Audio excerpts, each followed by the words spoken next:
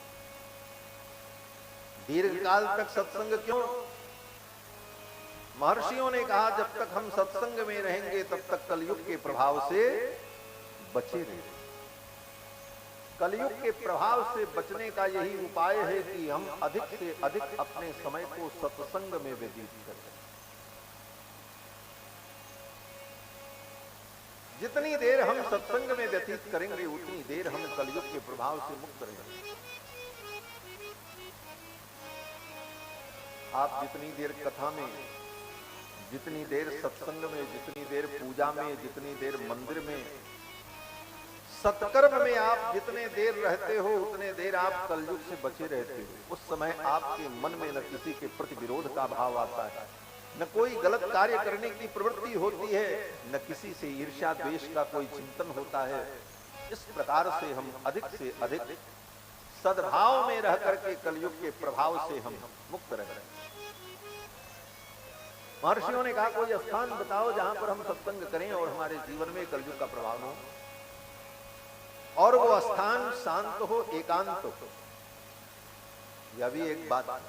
भगवान की कथा कहां हो, भगवान की कथा की चर्चा कहां हो? बोले जहां किसी भी प्रकार की बाधा न हो, शांत एकांत, जहां ज्यादा हलचल न हो, ऐसे स्थल पर ही शांति पूर्वक कथा का चिंतन होता है। ब्रह्मा जी ने कहा ठीक है। ब्रह्मा जी ने एक चक्र भेजा। ब्रह्मा जी ने कहा ये चक्र जा रहा है, इसी चक्र के पीछे पीछे जाओ, और ये चक्र जहां जाकर के रुक जाए वहीं पर आप लोग सत्संग करना, वहां आपके सत्संग में कोई बाधा नहीं होगी। ब्रह्मा जी के द्वारा भेजा गया वो चक्र चल पड़ा, और चलते चलते आकर के आपके इस उत्तर प्रदेश के सीतापुर जनपद में गोमती नदी के तट पर उतर गया, जिसको आज नैमिषारण्य कहते हैं। वहीं वो चक्र उतरा। पहले से वो अरण्य था, अरण्य माने जंगल, और भगवान का जो चक्र है, चक्र को कहते हैं नेमि, चक्र का ही नाम नेमि। तो वह नेमि जहां पर आकर के अरण्य में उतरा, उसी का नाम नैमिषारण्य हो गया। और ये तीर्थों में परम पवित्र तीर्थ है। गोस्वामी तुलसीदास जी महाराज कहते हैं, तीर्थ बरले मिस विख्याता, अति पुनीत साधक सिद्धि दाता। तीर्थ बरले मिस विख्याता, अति पुनीत साधक सिद्धि दाता। अति पुनीत साधक सिद्धि दाता। अति पुनीत साधक सिद्धि दाता। तीर्थ बर नैमिष विख्याता, अत्यंत पवित्र तीर्थ, तीर्थों में श्रेष्ठ नैमिषारण्य। अति पुनीत साधक सिद्धि दाता, साधकों को सिद्धि देने वाला, साधना की भूमि है वह। ये हमारे यहाँ जितने तीर्थ है ना, इन तीर्थों का भी अलग अलग महत्व है। सब तीर्थ अलग अलग विशेष विशेष कार्य के लिए भी। अयोध्या की महिमा क्या है?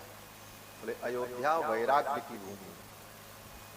अयोध्या में वैराग्य की साधना करे तो अयोध्या की भूमि में वैराग्य की साधना सफल हो। काशी, बोले काशी ज्ञान की भूमि। काशी में जाकर गंगा में स्नान करके विश्वनाथ जी का दर्शन करके विद्वानों के चरणों में बैठ करके स्वाध्याय करे, अध्ययन करे, बड़े बड़े विद्वान काशी में हुए, वो ज्ञान की भूमि। श्री वृंदावन धाम, श्री वृंदावन धाम क्या है, मथुरा क्या है? बोले वो प्रेम की भूमि। वहां रह करके, वहां की रज में लौट करके भगवत प्रेम की प्राप्ति की। नैमिषारण्य क्या है? बोले तपस्या और सिद्धि की भूमि। नैमिषारण्य में जाकर के तप करके लोगों ने तपस्या में सिद्धि प्राप्त की। अयोध्या के ही राजा श्री मनु जी महाराज नैमिषारण्य में जाकर के तप करते हैं, और उनकी तपस्या से प्रसन्न होकर के भगवान ने वरदान दिया कि आप जाओ, मैं आपका पुत्र बन करके आऊंगा। और वही मनु स्वयंभू मनु और शत्रुपा जब अयोध्या के राजा दशरथ और कौशल्या के रूप में प्रकट हुए तो भगवान उनके 4 पुत्रों के रूप में आए। उनको वो सिद्धि नैमिषारण्य में ही प्राप्त हुई। तो नैमिषारण्य क्या है? सिद्धि की भूमि है। तीर्थ वर नैमिष विख्याता अति पुनीत साधक सिद्धि दाता। नैमिषारण्य में वह चक्र रुका गोमती के तट पर। 88,000 महर्षियों ने वहीं पर अपना आवास बना लिया, अपने उटज बना लिए, झोपड़ी बना ली और एक विशाल मैदान को, स्थल को देखा। वहीं पर एक बड़ा विशाल बटवृक्ष,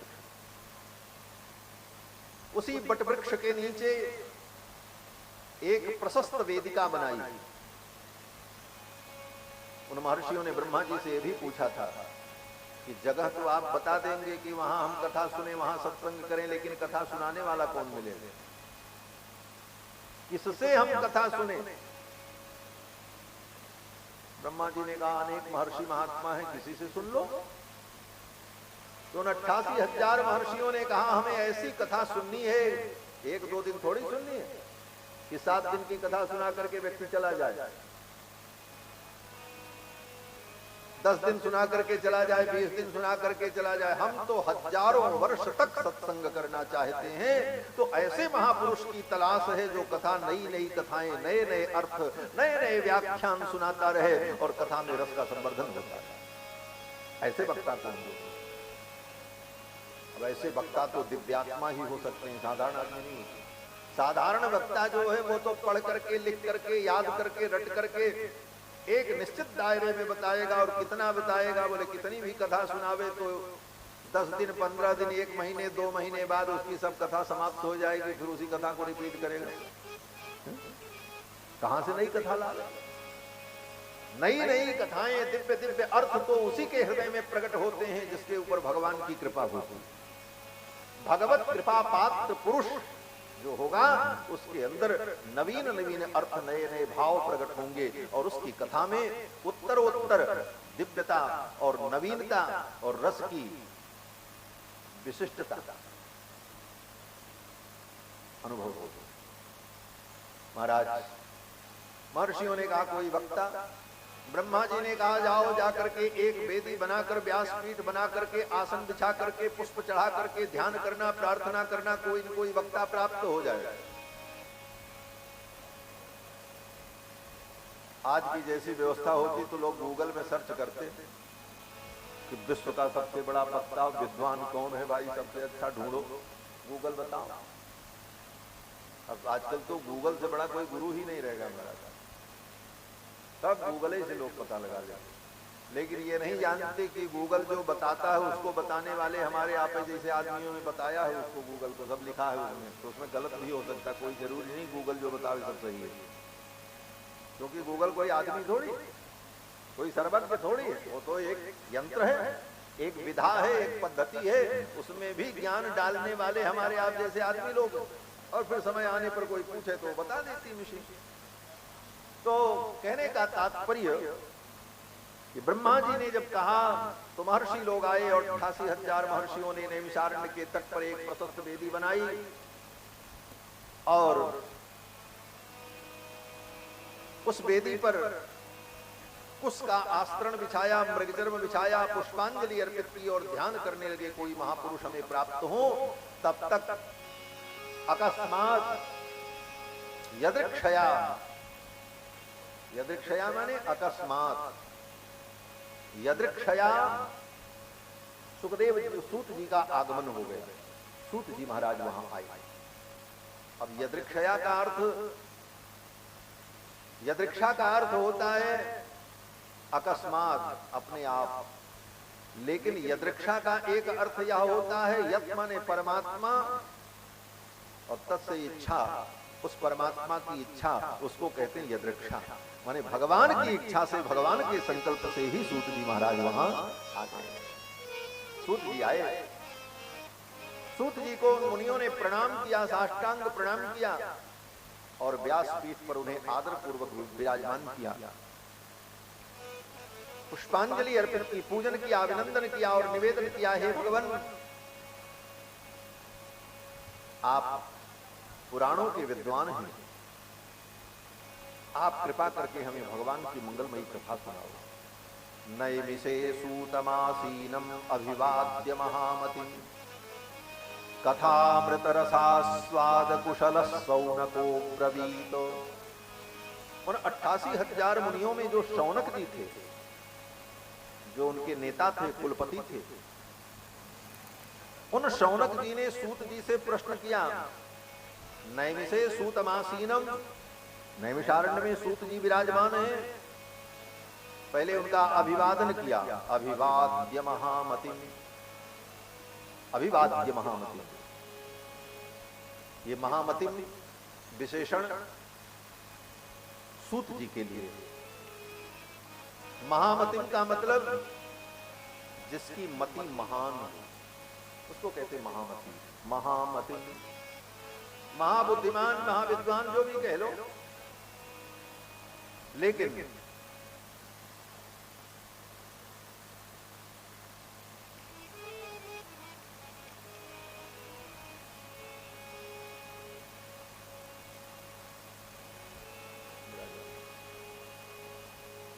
बोलो श्री सीतारामचंद्र भगवान की जय। अभिवाद्य महामति, महामति श्री सूत जी महाराज का अभिवादन किया उन महर्षियों ने। यहां महामतिम का विशेष अर्थ ग्रहण किया जाता है। सामान्य अर्थ तो है महामतिम माने जो महाबुद्धिमान हो। तो महाबुद्धिमान तो बड़े बड़े चोर और डाकू भी होते हैं, इतने बुद्धिमान होते हैं, तुम अपनी कितनी भी बुद्धि लगाओ, तुम्हारा ताला तोड़ के सब माल ले जाते हैं। अब भाई मति तो है, बुद्धि है, तभी तो किया। बड़े बड़े घोटालेबाज बैठे हुए घोटाला करते रहते हैं, रोज घोटाला सुनने को मिलता है। इतने बड़े बड़े मतिमान बैठे हुए हैं, बुद्धिमान बैठे हुए हैं महाराज की, बैठे बैठे आपके खाते से सारा पैसा निकाल लें, हैकिंग हो जाती है। तो वो भी तो मतिमान है। मति न होती, बुद्धि न होती तो कैसे करते? हम लोग सोच नहीं सकते, वो कर डालते हैं। अभी 4 दिन पहले की घटना बताओ। हमारे मोबाइल पे किसी व्यक्ति ने फोन किया, कहा हम बैंक ऑफ बड़ौदा से बोल रहे हैं। हमने कहा बताइए साहब। बोले आपका एटीएम बंद होने वाला और उसको अगर आप चालू रखना चाहते हैं तो आप पुराने एटीएम में आपका जो ये नंबर पीछे लिखा हुआ वो फला कोई नंबर बताएगा, वो नंबर बता दीजिए। हम सुनते रहे। हम समझ गए कि ये कोई बदमाश आदमी है, क्योंकि हमारा एटीएम है ही नहीं, हमने कभी एटीएम यूज किया ही नहीं, सीधे चेक का प्रयोग करते हैं। कभी एटीएम का प्रयोग हमने किया ही नहीं, हमने किसी भी बैंक अकाउंट का एटीएम कभी लिया ही नहीं, हमको तो मालूम था। उसने जब इस प्रकार कहा तो हमने कहा भाई साहब आप हमारे साथ ठगी मत करिए, हमारे पास एटीएम है नहीं, हमने कभी एटीएम यूज नहीं किया, तो हमारा एटीएम बंद कैसे होगा? तो तुम सही सही बताओ कौन बोल रहे हो, मैं तुम्हारे खिलाफ रिपोर्ट लिखाऊंगा। बस तुरंत फोन काट करके रख दिया, हो गया था। तो ऐसे ऐसे लोग ठग बैठे हैं दुनिया में, तो उनके पास भी तो मति है, तो क्या उनको हम महामति कहेंगे? मति तो उनकी बड़ी ऊंची है, लेकिन वो महामति नहीं है। बड़े बड़े महामति दुनिया में हैं, जिन्होंने बड़े बड़े यंत्र बनाए, संयंत्र बनाए, बड़ा बड़ा शोध किया, बड़े बड़े वैज्ञानिक आविष्कार किए, वे भी महामति हैं। लेकिन यहां पर जो महामतिम शब्द का प्रयोग किया सूत जी के लिए, अभिवाद्य महामतिम, यहां महामतिम का विशेष अर्थ है, उस अर्थ में नहीं है। महामतिम का मतलब महान परमात्मा, परमात्मा का एक नाम है महान। अणोरणीयान महतो महियान, वो महान परमात्मा, महापरमात्मा जिसकी मति में प्रतिष्ठित हो जाए, जिसकी बुद्धि में प्रतिष्ठित हो जाए, उसका नाम महामति। वो महामति, महामति वो है जिसने अपनी बुद्धि में, अपने चिंतन में, अपने चित्त में, अपनी सेमुषी में उस महान परमात्मा को प्रतिष्ठित कर लिया है, जिसकी मति निरंतर उस परमात्मा का चिंतन करती रहती है, वो महामति है। इसीलिए गीता में भगवान ने अर्जुन से कहा, मयि बुद्धिम निवेशय। हे अर्जुन, मयि बुद्धिम निवेशय, मेरे में तुम अपनी बुद्धि का निवेश कर दो। अर्थ दोनों एक ही है, प्रकारांतर से अर्थ कर सकते हैं। भगवान कहते हैं मयि बुद्धिम निवेशय, मेरे में तुम अपनी बुद्धि को अर्पित कर दो, अथवा किम वा मुझको तुम अपनी बुद्धि में प्रतिष्ठित कर लो। चाहे अपनी बुद्धि को मुझ में प्रतिष्ठित कर दो, अथवा अपनी बुद्धि में मुझे प्रतिष्ठित कर दो। ये महामतित्व है, इसको महामतित्व कहा जाता है। तो महामति कौन है? बोले सूत जी महाराज, जिन्होंने अपनी मति में महान परमात्मा को ही प्रतिष्ठित किया है। अपनी मति में उन्होंने दुनिया का कचड़ा नहीं रखा था। आज बड़े बड़े महामति हैं, लेकिन उनकी मति में दुनिया का कचड़ा है। ईर्ष्या, द्वेष, पाखंड, चतुराई, धूर्तता, ये सारी चीजें अपनी मति में, बुद्धि में रख करके लोग बैठे हैं और महामति हैं। लेकिन यहां महामति का मतलब जिसने अपनी मति में महान परमात्मा को प्रतिष्ठित कर लिया हो। अभिवाद्य महामति। ऐसे श्री सूत जी महाराज से शौनक जी प्रश्न कर रहे हैं। ये तो सूत जी की विशेषता हो गई, वक्ता की। वक्ता की विशेषता क्या होनी चाहिए कथा सुनाने वाले? कहते महामति, वो महामति, उसकी मति में महान परमात्मा हो। और श्रोता की क्या विशेषता होनी चाहिए? तो कहते हैं कथा अमृत रसास्वाद।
सीता राम राम राम, सीता राम राम राम, सीता राम राम राम, सीता राम राम राम, सीता राम राम राम, सीता राम राम राम, सीता राम राम राम।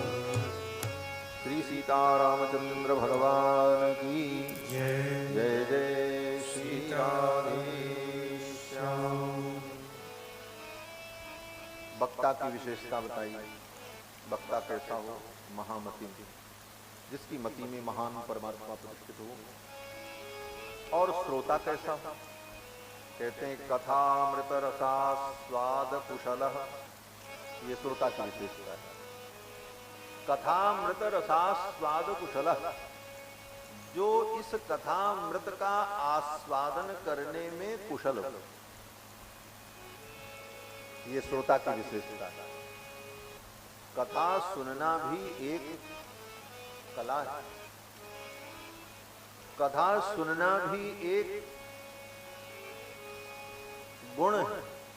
ये सब में नहीं होता, और सब सुन नहीं सकते। जिनके अंदर ये गुण नहीं होगा उन्हें कथा नहीं मिलेगी। वो कथा सुन नहीं सकते। स्वयं ब्रह्मा भी आकर के कथा सुनावे, कथा उनके हृदय में नहीं जाएगी। क्यों? बोले उनको सुनने का तरीका ही नहीं मालूम।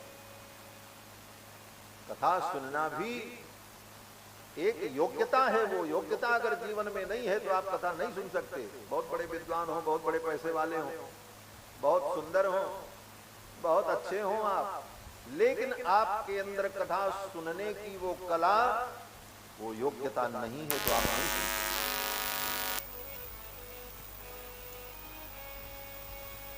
कथा सुनने की योग्यता क्या होती है? कहते हैं कथामृत रसास्वाद कुशल। जो भगवान की कथा का रसास्वादन करने में कुशल हो वही श्रोता है। ये कुशलता किस रूप में होती? कथा सुनने की कुशलता हमारे अंदर है। हम कैसे समझें कि हम कथा सुनने के अधिकारी हैं? ये हम कैसे समझें? बोले तो इसकी परिभाषा समझ लो। कथा वही सुन सकता है जिसके अंदर धैर्य हो। कथा वो सुन सकता है जिसके अंदर घंटों एक आसन से बैठने की क्षमता हो। स्थिर सुखमासनम, स्थिर सुख पूर्वक तालथी मार करके अथवा किसी अन्य आसन पर आप बैठकर कम से कम 3 घंटे 4 घंटे एक बार बैठ जाएं तो बैठे रहें, आपका मन न उबे। पहला तो ये नियंत्रण होना चाहिए। 10 मिनट कथा में बैठे, उसके बाद उठ करके गए उधर टहले। नहीं भी प्यास लगी है तो जबरदस्ती है या घोंट पानी पी के आएगा, क्योंकि मन तो लग नहीं रहा। बीच बीच में जब कथा से मन उब गया, जबरदस्ती बैठे भी हैं सील संकोच में लोगों के कहने के कारण, तो क्या करें, मन नहीं लग रहा तो मोबाइलें निकाल कर देख रहे हैं, सर्व हो रहा है। कथा में एक बार बैठे तो फिर 3 घंटे तक सारे कार्यों को भूल जाए, ये पहली योग्यता। उसके बाद कथा में आलस्य छोड़कर, इधर उधर का चिंतन छोड़कर के एक एक बातों को सावधानी पूर्वक सुने। जब किसी की बात को कोई व्यक्ति अत्यंत सावधानी पूर्वक एक एक शब्दों को सुनता है और उसका चिंतन करता है तो उसको क्या कहते हैं? क्या कहते हैं? कहते महाराज गुट गुट पिया है, कहते हैं। हमारी अवध की भाषा में, यहाँ की भाषा में कोई बात करने लग जाए दो लोग, तो तीसरा जब कान लगा करके सुनता है सावधानी पूर्वक तो कहते देखो कान लगा करके गुट गुट पी रहे थे। तो ये कथा भी पीने के लिए, ये उदाहरण मैंने इसलिए दिया कि भागवत में वेद व्यास जी कहते हैं पिबत भागवतम रसमालयम, इस भागवत रस को पियो। जैसे आदमी दूसरी की बात को, गुप्त रहस्य की बात को गुट गुट पीता रहता है, बोलता नहीं, साथ चीज सुन सुन करके एक एक बात पकड़ता जाता है, क्या बात है, कोई चीज छूट न जाए, उसी प्रकार से पिबत भागवतम रसमालयम, इस रस को पियो। अब पीने की बात क्यों कही? सुनने की बात कह देते, इस भागवत को सुनो, तो कहते नहीं। सुनना भी एक क्रिया है, पीना भी एक क्रिया है, चलना भी एक क्रिया है, बोलना भी एक क्रिया है। लेकिन सब क्रियाएं करते हुए व्यक्ति बोल सकता है। बोलने की क्रिया एक ऐसी क्रिया है जो अन्य क्रियाओं के साथ हो सकती है, एक साथ सहकृत क्रिया है। आप चलते रहो, चलने की क्रिया भी आपके द्वारा हो रही है और आप बोलते भी रहो, चलेगा। कितने लोग चलते रहते बात, आप चलते रहो और सुनते रहो, ये भी चलेगा। कान में लगा लेते हैं बच्चे सब आजकल, वो सब, और सुनते रहते हैं, चलते रहते। खाते रहो, सुनते रहो, सब काम होगा। आप खाते रहो, बोलते रहो। कितने लोग बोलते रहते हैं, पान खाते रहते हैं, बोलते रहते हैं, भले मुंह टेढ़ा करना पड़े थोड़ा, लेकिन बोल देते हैं। आप खाते रहो तब भी बोल सकते हो, सुनते रहो तब भी बोल सकते हो, चलते रहो तब भी आप बोल सकते हो। आप लिखते रहो, मुंह से बोल सकते हो, लेकिन जब आप पानी पीने लगो तब नहीं बोल सकते। पीना ही एक ऐसी क्रिया है कि पीते समय व्यक्ति बोल नहीं सकता। क्यों? बोले पीते समय बोलेगा तो या तो पानी बाहर हो जाएगा या तो नाक में घुस जाएगा और समस्या पैदा हो जाएगी। पीने की क्रिया एक ऐसी क्रिया है जिस क्रिया को करते समय बोलने की क्रिया नहीं हो सकती।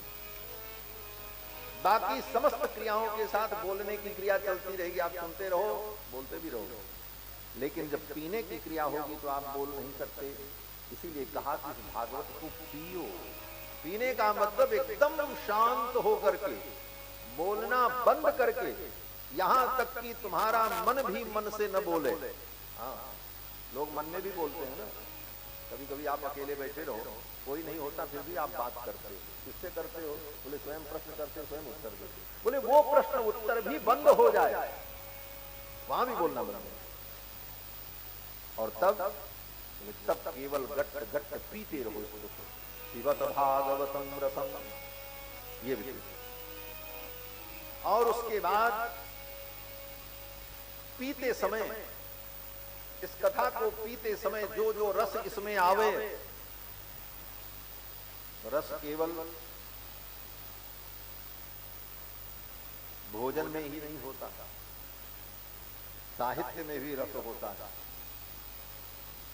इसीलिए साहित्य के रस अलग है, भोजन के रस अलग है। जो विद्वान है उनको मालूम। साहित्य में 9 रस होता है, भोजन में तो षड्रस ही होता है। भोजन में तो 6 प्रकार के ही रस होते हैं, कटु तिक्त, लवण कषाय और मिष्ट मीठा और छाछ। ये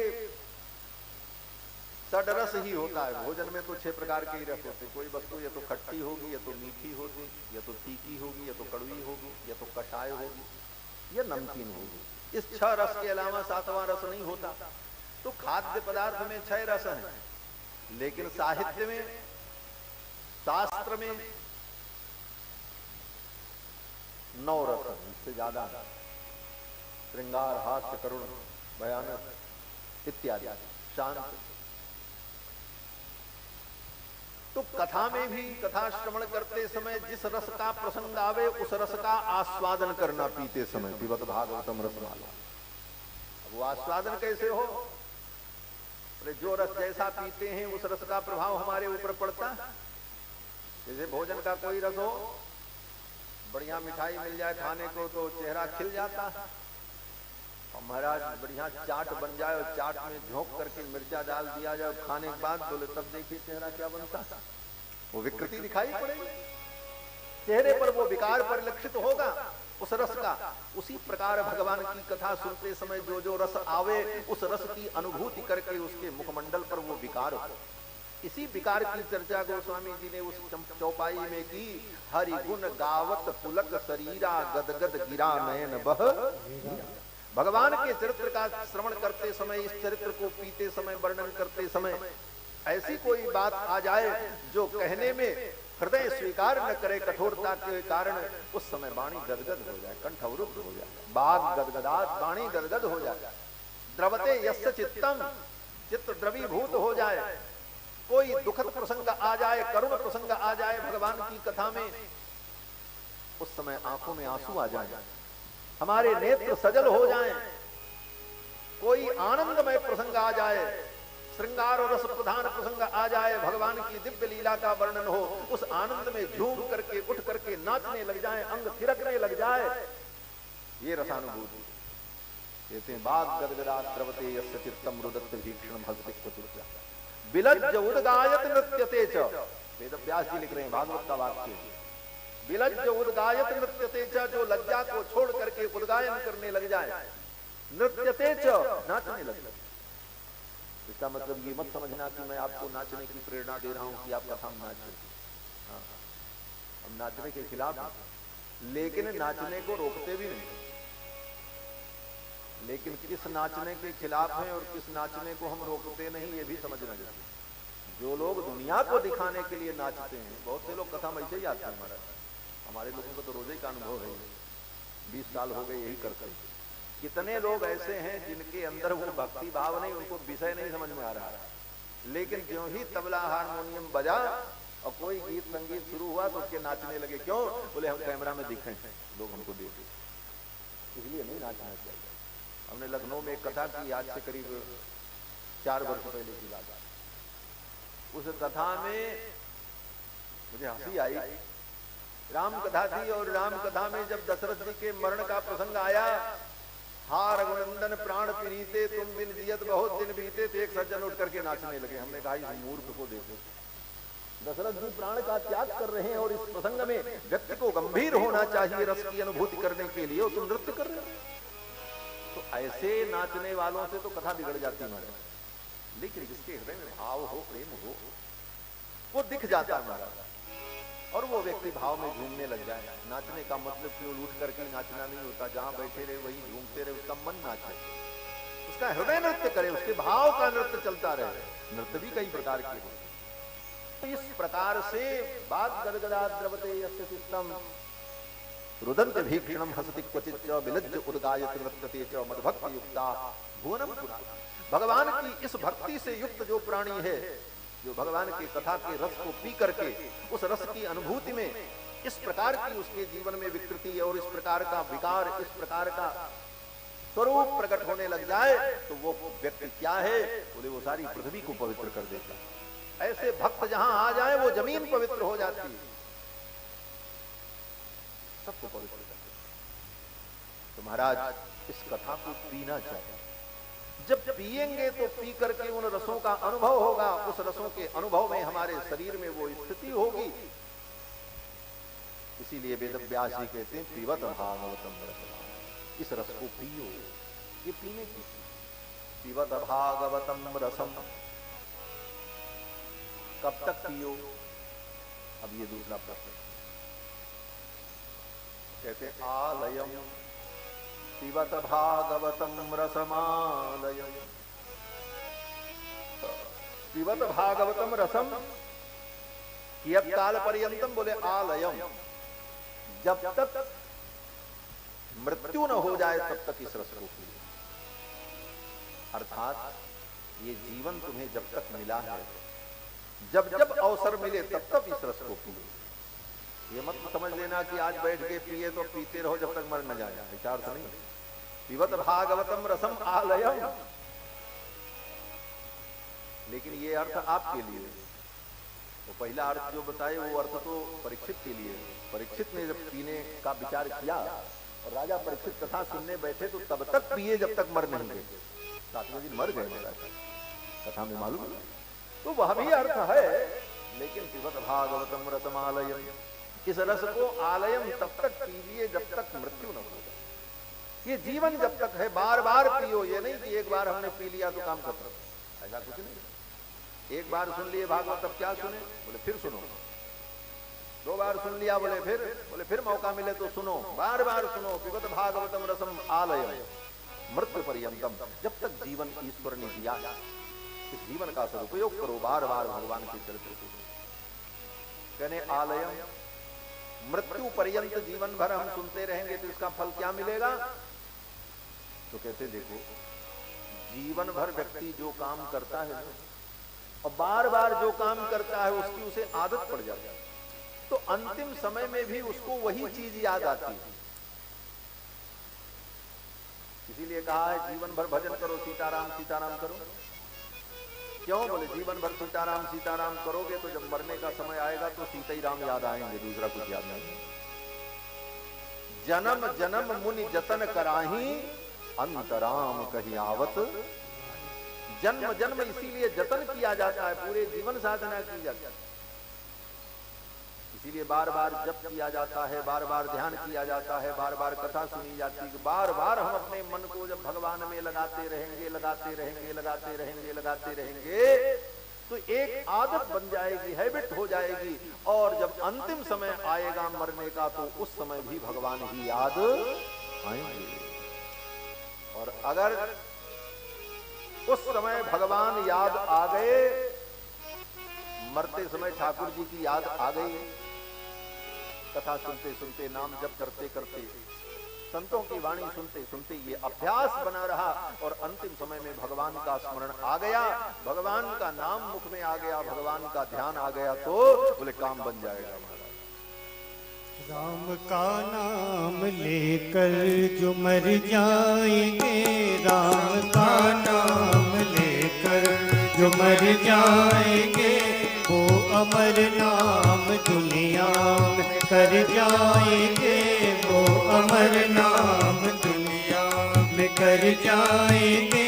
राम का नाम लेकर जो मर जाएंगे, राम का नाम लेकर जो मर जाएंगे वो अमर नाम दुनिया में कर जाएंगे, वो अमर नाम दुनिया में कर जाएंगे।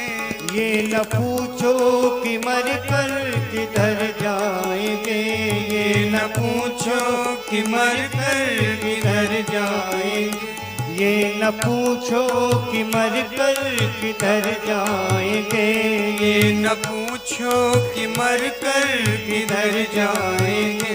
वो जिधर भेज देंगे उधर जाएंगे, वो जिधर भेज देंगे उधर जाएंगे।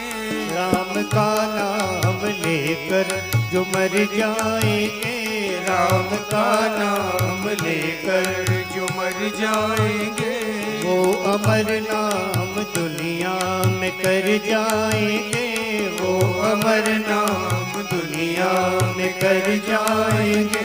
टूट जाए न माला कहीं प्रेम की, टूट जाए न माला कहीं प्रेम की, टूट जाए न माला कहीं प्रेम की, टूट जाए न माला कहीं प्रेम की। कीमती ये रतन सब बिखर जाएंगे, कीमती ये रतन सब बिखर जाएंगे। राम का नाम लेकर जो मर जाएंगे, राम का नाम लेकर जो मर जाएंगे, वो अमर नाम दुनिया में कर जाएंगे, वो अमर नाम दुनिया में कर जाएंगे। बात मानो न मानो खुशी आपकी, बात मानो न मानो खुशी आपकी, बात मानो न मानो खुशी आपकी, बात मानो न मानो खुशी आपकी। हम मुसाफिर हैं कल अपने घर जाएंगे, हम मुसाफिर हैं कल अपने घर जाएंगे। हम मुसाफिर हैं कल अपने घर जाएंगे, हम मुसाफिर हैं कल अपने घर जाएंगे।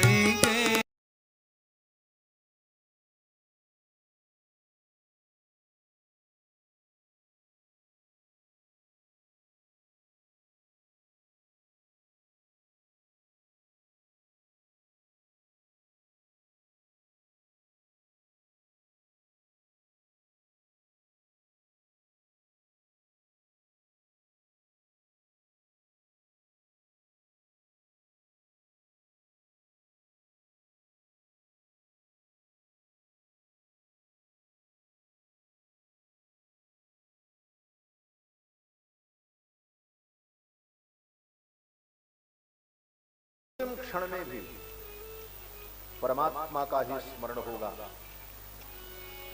उसका परिणाम बोले हम भगवान को प्राप्त होगा।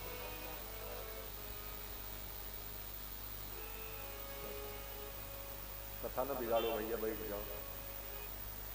क्या कर रहे हो?